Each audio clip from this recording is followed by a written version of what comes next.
On demande de rechercher la limite quand x tend vers 0 de la fonction exponentielle de x moins exponentielle de moins x sur sinus x. Donc c'est un rapport de fonctions pour lequel la première fonction est une soustraction de deux exponentielles. Et au dénominateur, on retrouve une fonction trigonométrique. Donc on a une soustraction de fonctions exponentielle au numérateur, et au dénominateur, ben, on a une fonction trigonométrique. Et c'est juste un rapport entre ces deux fonctions-là, et on demande de rechercher la limite quand x tend vers 0. Alors, pour les plus perspicaces, qui entrevoient, qui voient déjà loin, parce que bon, on s'est trouvé la réponse tout de suite hein, d'une telle d'un tel rapport. Pour ceux qui voient loin, ils peuvent voir directement la réponse. Hein, je vous le dis tout de suite. La réponse est visible. On va dire, on va dire ça comme ça à l'œil nu parce que par perspicacité, ils peuvent entrevoir très loin et voir la réponse. Alors pourquoi je vais faire le développement, vous allez voir pourquoi de ce que le pourquoi du comment de ce que je raconte maintenant. Alors et là je peux vous dire que bon la réponse c'est 2. La réponse c'est 2. Alors pourquoi 2?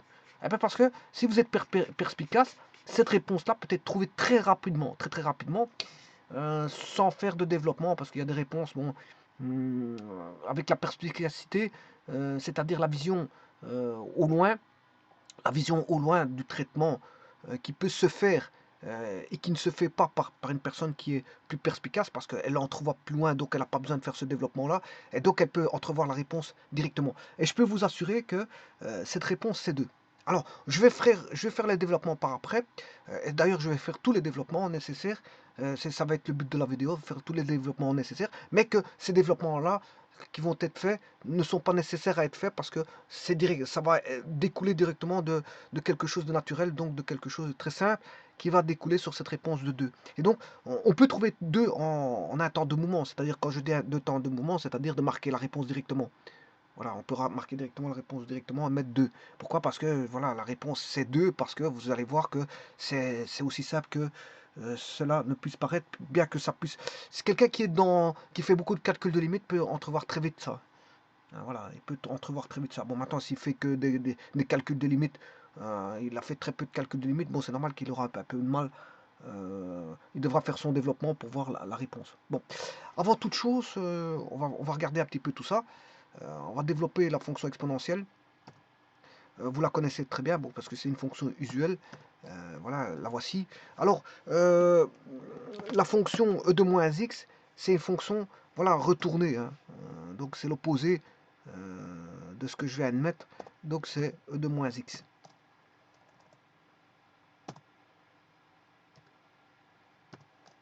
Voilà, c'est une fonction qui est une symétrie orthogonale par rapport à l'axe OY. Donc, c'est une fonction retournée. Elle est inversée par rapport à. Quand je dis inversée, c'est que bon, elle est retournée dans le sens où il a une symétrie orthogonale par rapport à l'axe OY de la fonction. Donc ceci, c'est une symétrie orthogonale de l'axe OY de la fonction en bleu, mais la fonction en bleu est une symétrie orthogonale de la fonction en rouge. Elles sont toutes les deux symétriques l'une par rapport à l'autre. Alors, autre chose, c'est que ces deux fonctions-là, bon, sont tous les deux, bien sûr, il y a une asymptote horizontale qui est x égale 0. Enfin, je m'excuse, je me suis trompé. C'est y égale 0, chaque fois je fais l'erreur, c'est y égale 0, c'est une asymptote horizontale, pas verticale, c'est une asymptote horizontale. Par contre, ce que je dirais, c'est que l'axe de symétrie entre ces deux fonctions-là, c'est x égale 0.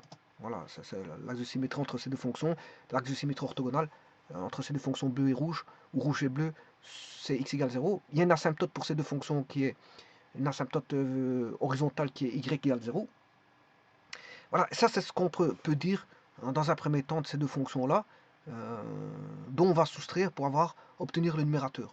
Donc, c'est-à-dire qu'ici je fais un organigramme. Hein. Je ne sais pas si vous avez compris ce que je suis en train de faire. Je suis en train d'établir un schéma, enfin, j'allais dire un schéma organique, mais c'est pas un schéma organique, mais plutôt un organigramme. E de x, voilà, je prends E de x, voilà, de E de x, ben, je laisse ainsi. De E de x, je prends l'opposé pour en prendre e de moins x. De ces deux-là, je vais en faire une soustraction pour avoir e de x moins e de moins x. Et là, j'ai formé ce qu'on appelle le numérateur. Ensuite, je vais chercher une fonction trigonométrique qui est la fonction sinus x.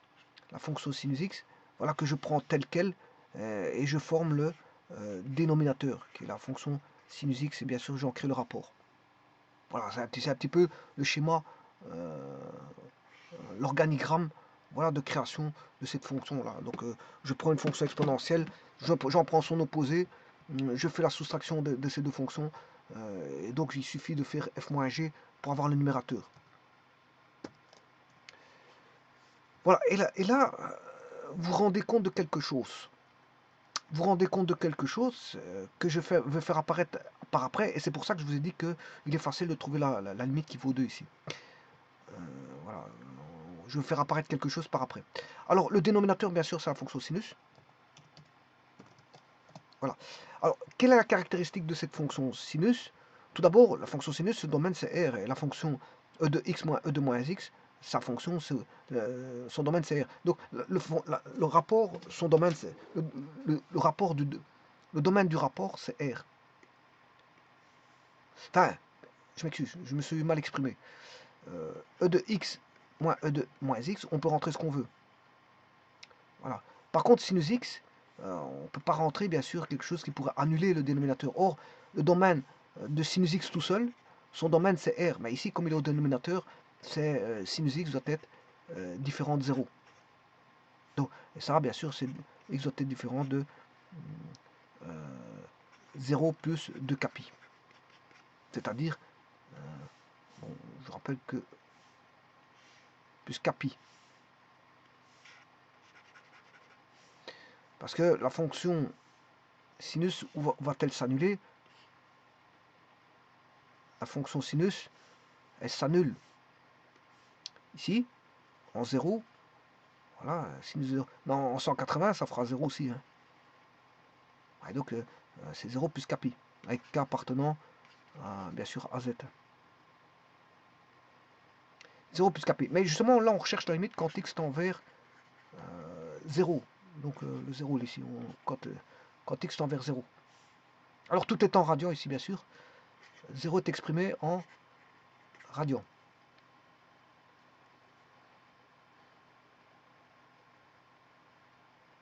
Alors maintenant, l'astuce que je vous disais, c'est comment... Donc le domaine, bien sûr, c'est R, sauf ce que je viens de vous dire. Le domaine, c'est R, sauf 0 plus capi. Voilà. Bon, ici, moi, je recherche la limite quand x tend vers 0 de la fonction qui est donnée par le numérateur sur le dénominateur qui est e de x moins e de moins x sur sinus x. Alors, je vous ai mis la fonction e de x moins e de moins x. Mais en vérité, cette fonction-là peut être assimilable ou assimilée, peut être assimilée à une fonction. Bien sûr, cette fonction-là, c'est celle-ci.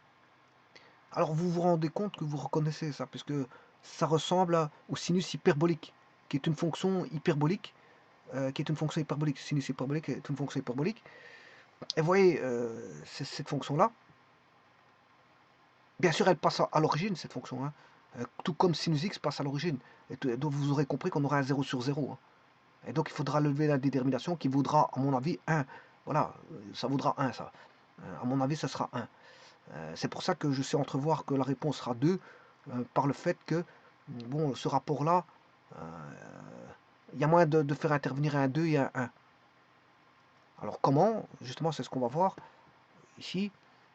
Mais il faut que je passe par les fonctions hyperboliques.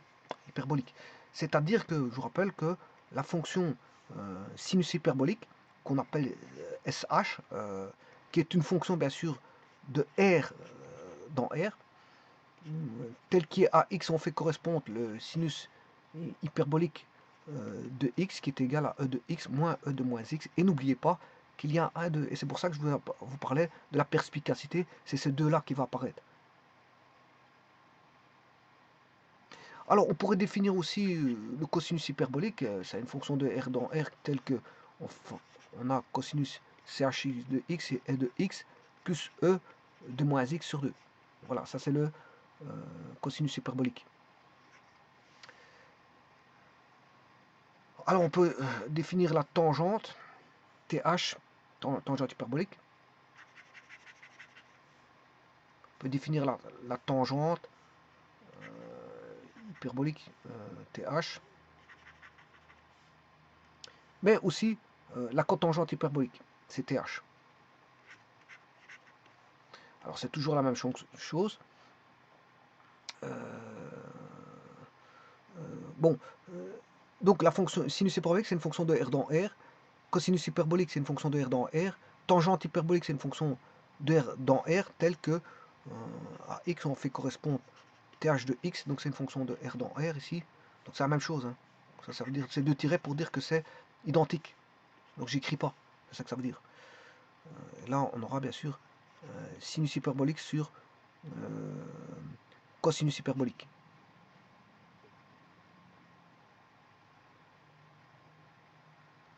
Bon, maintenant pour la cotangente, bon là il faut faire attention parce que la cotangente est définie de R0 vers R. Voilà. Et là, c'est bien sûr, vous aurez compris que X à X tel que à X on fait correspondre l'inverse de la tangente hyperbolique. On a l'inverse de la tangente hyperbolique de X, c'est-à-dire cosinus hyperbolique sur sinus hyperbolique.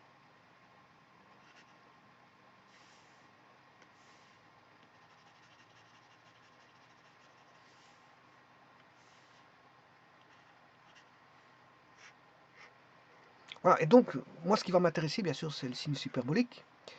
Et voir le cosinus hyperbolique, voir, on verra bien. On verra bien, je vais vous montrer pourquoi. On verra bien parce qu'il y a peut-être une dérivée à faire. Il y a probablement une dérivée à faire puisqu'on aura du 0 sur 0, comme je vous l'ai dit. Hein, 0, 0, donc on aura une forme indéterminée qui vaudra en finalité 1. Le 0 sur 0 va, en soulevant l'indétermination, vaudra 1, probablement. Alors, je rappelle quelques propriétés sur les cosinus carré x, cosinus carré hyperbolique moins sinus carré hyperbolique de x, ça fait 1. Voilà. On peut dire aussi que cosinus carré de x plus sinus hyperbolique de x, c'est le cosinus hyperbolique de 2x. Alors c'est des formules bien sûr à connaître par cœur, comme vous faites en trigonométrie, il y a des formules à connaître par cœur. Ici c'est un peu la même chose. Hein. Quand vous faites des calculs sur les cosinus hyperboliques, ben, c'est des choses à connaître par cœur. Hein. C'est un nouveau formulaire à apprendre. Donc 1 moins tangente carré hyperbolique de x, ça fait 1 sur cosinus hyperbolique de x. Si je fais 1 plus le cosinus hyperbolique de 2x, ça fait 2 sinus carré hyperbolique de x. Et bien sûr, on dirait pour le double, le cosinus hyperbolique de 2x, c'est 1 moins 1.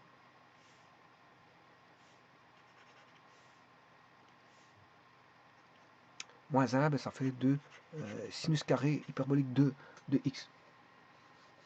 Et alors, toute cette formule se démonte à partir de la définition que je vous ai donnée, c'est-à-dire de sinus hyperbolique et cosinus hyperbolique, c'est-à-dire retomber sur les exponentielles. Voilà, sur les exponentielles. Alors, je rappelle aussi que dérivée de sinus hyperbolique, c'est cosinus hyperbolique. Hein. Et la dérivée seconde de sinus hyperbolique, on va retomber sur le sinus hyperbolique. Voilà, qui se démonte assez simplement.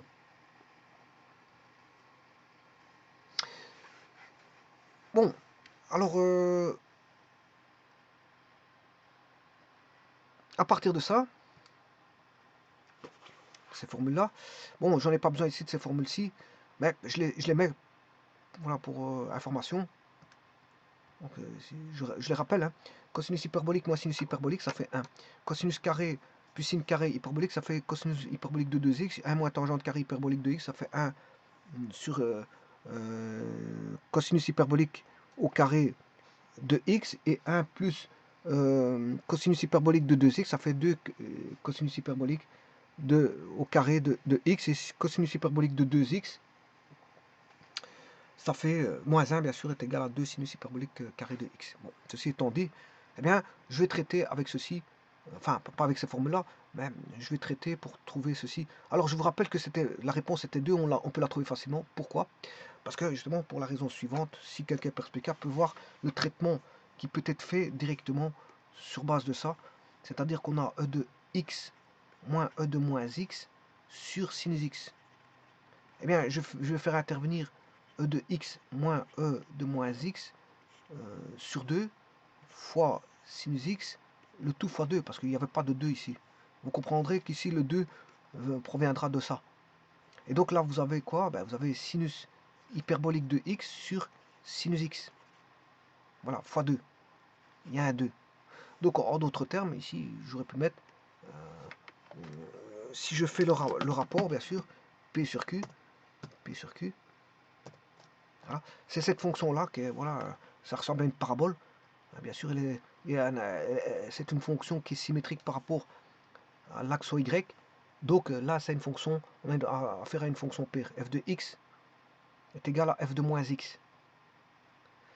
Alors maintenant, j'aurais pu écrire aussi ceci, 2, c'est la même chose que 2 fois sinus hyperbolique de x. À mon avis, je ne sais pas comment on écrit le sinus hyperbolique dans sinus hyperbolique, avec un, voilà, ça s'écrit comme ça sur GeoGebra, de x, voilà, divisé par sinus x. Et voilà, vous voyez que c'est les mêmes fonctions, hein, que ce soit celle-là, ou celle-là, c'est les mêmes fonctions. Alors je vous ai dit que, bon, elle est définie dans R sauf 0 plus capi. Bah, ici, moi, je recherchais, bien sûr. Alors, je rappelle les fonctions, où étaient-elles? Il y en a une qui est ici et l'autre qui est là. Voilà, c'est le rapport de ces deux-là qui vont donner la fonction, l'espèce de parabole. L'espèce de parabole ici. C'est pas une parabole, hein, bon, c'est trompeur. C'est pas une parabole. Alors,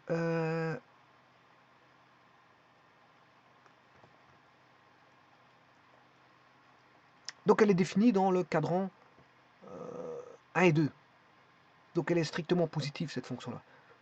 Elle est strictement positive.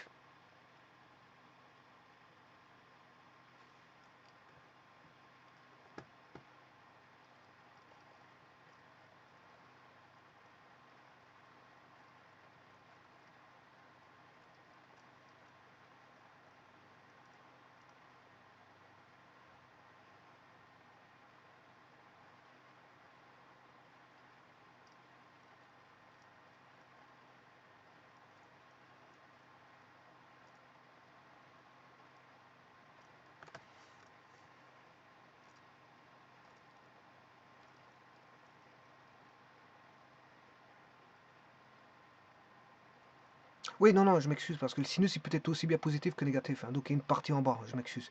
C'est moi qui me trompais. C'est bien ce que je me disais. C'est moi qui me trompe. Je me tromperais, je m'excuse. Parce que elle n'est pas définie dans le premier cadran. Parce que le sinus, il peut être aussi bien positif que négatif. Donc, hmm,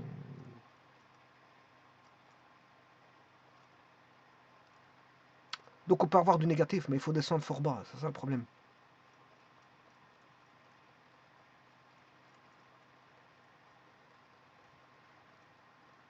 Elle est définie aussi en positif et en négatif. Mais le problème, c'est qu'il faut descendre bas pour le voir. Voilà, de toute façon, ici, moi, je vais chercher la limite quand x tend vers 0. Je m'excuse, hein, j'ai fait une petite erreur. Je disais qu'elle était uniquement dans le premier, deuxième cadran, ce qui est pas bon du tout. On se retrouve dans le premier,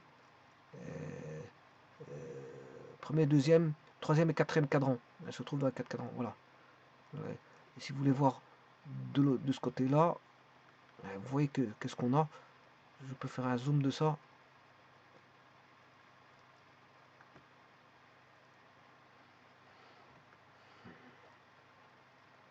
Voilà. Et de toute façon,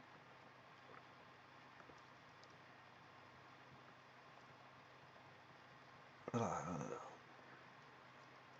voilà qu'est-ce que ça donne. Peut-être aussi en négatif, parce que le sinus, il peut être positif que négatif, hein. Autant le e de x moins e de moins x, lui peut être aussi négatif, hein, parce que la fonction, vous voyez bien que ici je suis en négatif, elle peut être négative cette fonction-là. Et le sinus aussi. Elle peut être positive et négative. E de x moins e de moins x peut être positif. Ne pas confondre avec e de x séparément et e de moins x qui, eux, sont strictement positifs. Par contre, quand on fait la différence des deux, elle peut être aussi bien positive que négative. Alors le sinus, il est peut-être aussi bien positif que négatif. Et donc, ce qui donne, en fait, que la fonction peut être située aussi bien dans le premier, deuxième, troisième et quatrième cadran. Alors, ce qui m'intéresse ici, bien sûr, c'est la fonction que voici.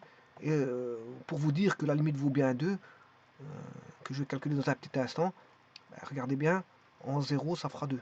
Bien sûr que ce sera, elle n'est pas définie en 0. Hein. Donc, on aura un trou. C'est-à-dire que 0,2, c'est un trou. Et je vais mettre un point en rouge.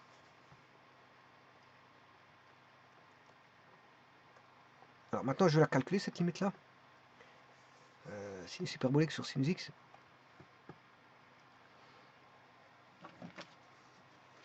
Alors je vais partir à partir de 2 fois la limite quand x tend vers 0 de 2 fois sinus hyperbolique de x. Ouais, ici je l'ai marqué avec un C, comme GeoGebra, mais j'ai dit que je définissais avec SH, donc je vais le garder avec SH sur sinus x. Alors rechercher la limite là, bien sûr, connaissant son domaine. Et le 2, c'est une constante, il sort de la limite. Et là, vous aurez compris que E de 0, E de 0, E de 0 moins E de moins 0 sur 2, ce qui fait 1 moins E de 1 moins 1 sur 2, ce qui fait 0. Donc là, on a bien 0. Donc je l'avais bien dit que ça faisait bien 0. On aura un cas de détermination de 0 sur 0. Et sinus de 0, ben, ça fait 0. Donc on a une forme indéterminée. Alors, comment lever la détermination? Ben, on peut appliquer l'hospital. Donc je vais rechercher la limite quand x tend vers 0. Ne pas oublier votre 2 ici. De sinus hyperbolique de x, bien sûr, dérivé, sur cosinus hyperbolique de x dérivé. Sur sinus x dérivé. Voilà. Alors, dérivé de sinus hyperbolique de x, je vous ai dit que c'était cosinus hyperbolique de x. Sur dérivé de sin, c'est cosinus x. Fois 2. Voilà. Et bien sûr, rechercher la limite. Hein. Faut rechercher la limite de ça.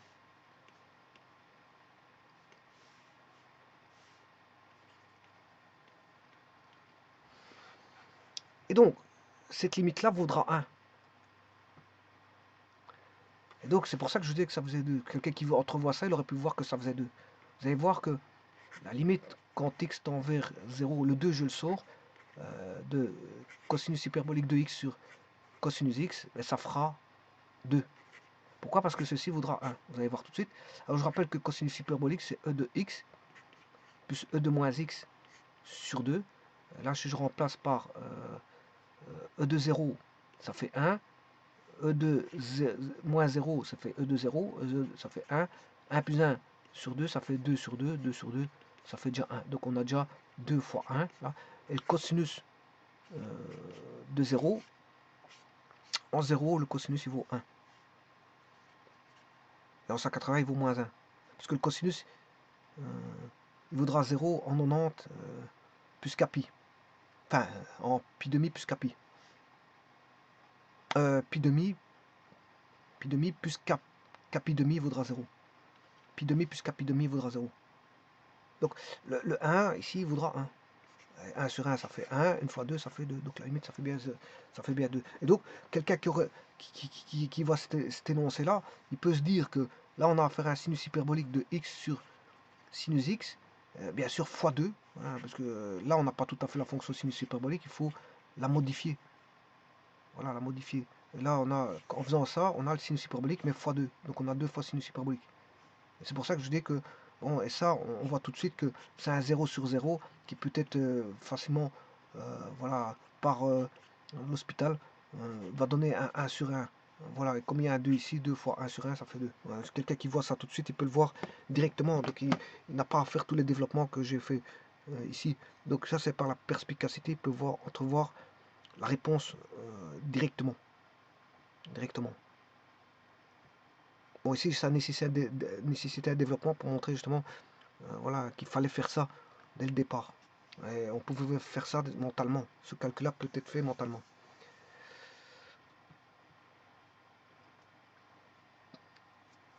Je vous remercie.